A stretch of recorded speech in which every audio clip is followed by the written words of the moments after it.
The Mangrove Nine case stands as a pivotal moment in British history, exposing the deep-seated racism within the police force and the justice system. It all began in Notting Hill, London, in the late 1960s and early 1970s. This period was marked by significant racial tensions and discrimination against the black community. Against this backdrop, the Mangrove restaurant emerged as a symbol of black culture, resilience, and resistance. The Mangrove restaurant, owned by Trinidadian Black Power activist Frank Cricklow, was more than just a restaurant. It was the beating heart of Notting Hill's Caribbean community. Its doors were open to all, serving as a meeting place, a cultural centre and a refuge from the often hostile streets of London. The restaurant quickly became a haven for black artists, intellectuals and activists. The aroma of Caribbean spices filled the air, and the rhythmic sounds of reggae music resonated within its walls. For many, the Mangrove provided a sense of belonging, a taste of home, and a platform to celebrate their heritage. However, this vibrant hub of black culture and community was not viewed favourably by everyone. The police in particular saw the Mangrove and its patrons with suspicion, their presence challenging the established order. This suspicion was rooted in the deep-seated prejudice and racial bias that permeated British society at the time. The police began a campaign of harassment against the Mangrove, conducting frequent and often baseless raids on the premises. These raids, often carried out with excessive force and little regard for the law, disrupted the restaurant's business and terrorised its patrons. If you are enjoying this video so far, please hit the like button and subscribe to the channel. The police raids on the Mangrove restaurant were not isolated incidents. They were part of a larger pattern of harassment and intimidation directed at the black community.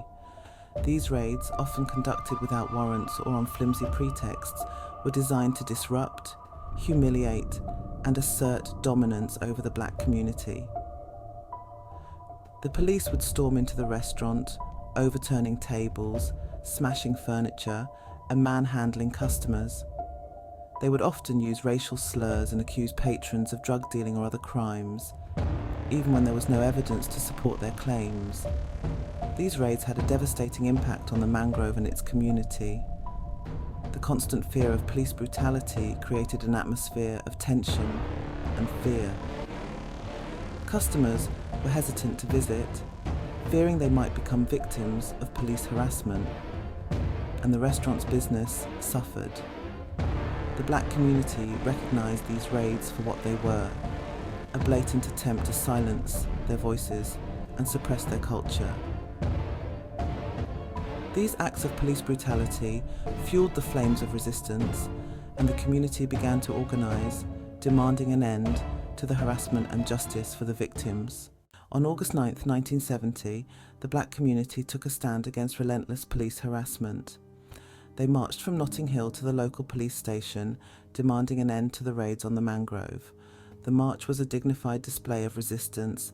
Hundreds joined, carrying placards and chanting against police brutality. However, the peaceful protest met an aggressive police response. Police charged into the crowd, provoking a violent confrontation. Numerous arrests followed, including the Mangrove Nine, charged with incitement to riot.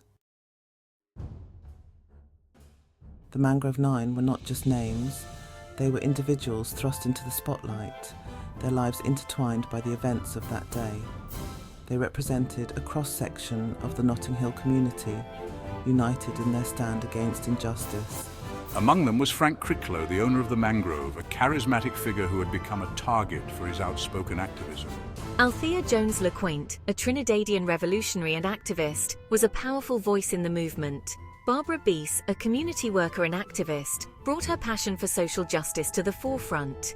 There was Darcus Howe, a radical intellectual and broadcaster who would use his platform to challenge the narratives of the powerful. Rupert Boyce and Anthony Innes represented the everyday people caught in the crosshairs of injustice.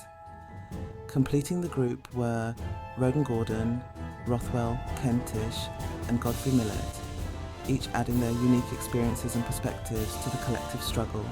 Together, the Mangrove Nine became a symbol of resistance, their individual stories woven into the fabric of a movement. The trial of the Mangrove Nine began in October 1971 at the Old Bailey, London's Central Criminal Court. The trial, which lasted for 55 days, was one of the longest criminal trials in British history at the time, captivating the nation's attention. The prosecution attempted to portray the Mangrove Nine as dangerous revolutionaries intent on inciting violence and disorder. They presented a narrative of a premeditated attack on the police, painting the defendants as aggressors rather than victims. The Mangrove Nine, however, refused to be silenced. They chose to represent themselves in court, a bold and unprecedented move that allowed them to directly challenge the accusations levelled against them.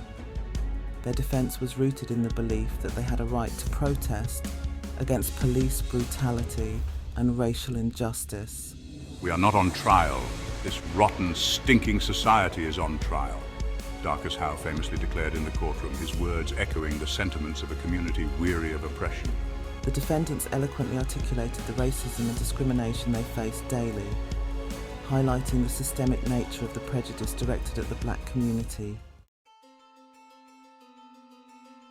The trial of the Mangrove Nine was groundbreaking for exposing institutional racism within the police force. The defence highlighted the police's discriminatory practices and the climate of fear they created. Judge Edward Clark acknowledged racial hatred within the police force. This unprecedented admission marked a turning point in the national conversation about race and policing. The judge stated that officers exhibiting racial prejudice should be kept in check or removed. This acknowledgement was a significant first step towards police accountability and reform. The Mangrove Nine were acquitted of the most serious charges, a significant victory against racial injustice. Some were found guilty of lesser offences, but their sentences were overturned on appeal. The trial's outcome was a testament to the power of collective action. It forced a national conversation about race, policing, and minority rights. Exposing institutional racism, it challenged the myth of a colourblind society.